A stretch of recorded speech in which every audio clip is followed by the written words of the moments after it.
تو کہتے ہیں جیسی زمین ہلی ہے نا، ایک ملحد جو اللہ کو نہیں مانتا تھا زور زور سے کلمہ پڑھنے لگا، لا الہ الا اللہ لا الہ الا اللہ. تو بعض دفعہ انسان پر جب عذاب آتا ہے نا تو اس کو اللہ یاد آ جاتا ہے.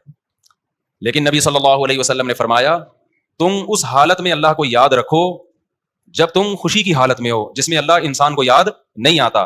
یعرف کا فی الشدہ، تو مصیبت میں پھر اللہ تمہیں یاد رکھے گا. جب پیٹ بھرا ہوا ہو، سکون اطمینان کی زندگی ہو، اس وقت عبادت کرنا بڑا مشکل کام ہے. نیند جس کو اچھی آتی ہو اس کے لیے نیند چھوڑ کے تہجد میں اٹھنا مشکل کام ہے. لیکن اب مسئلہ یہ ہو گیا ہے کہ اب تو پیٹ یعنی اللہ کی نافرمانی کا عذاب یہ آنے لگا ہے کہ اب پیٹ بھرا ہوا ہو، ساری ضرورتیں پوری ہو رہی ہوں، پھر بھی انسان سکون میں نہیں ہوتا. یعنی اب جو لوگوں کی ٹینشنیں ہیں نا وہ ٹینشنیں ہیں جو اپنے اوپر خود سے مسلط کی ہوئی ہیں لوگوں نے، بے سکونی کا عذاب جسے کہتے ہیں. تو خیر اللہ نے فرمایا لا ترقصوا وارجعوا الى ما اترفتم فيه ومساكنكم لعلكم تسألون.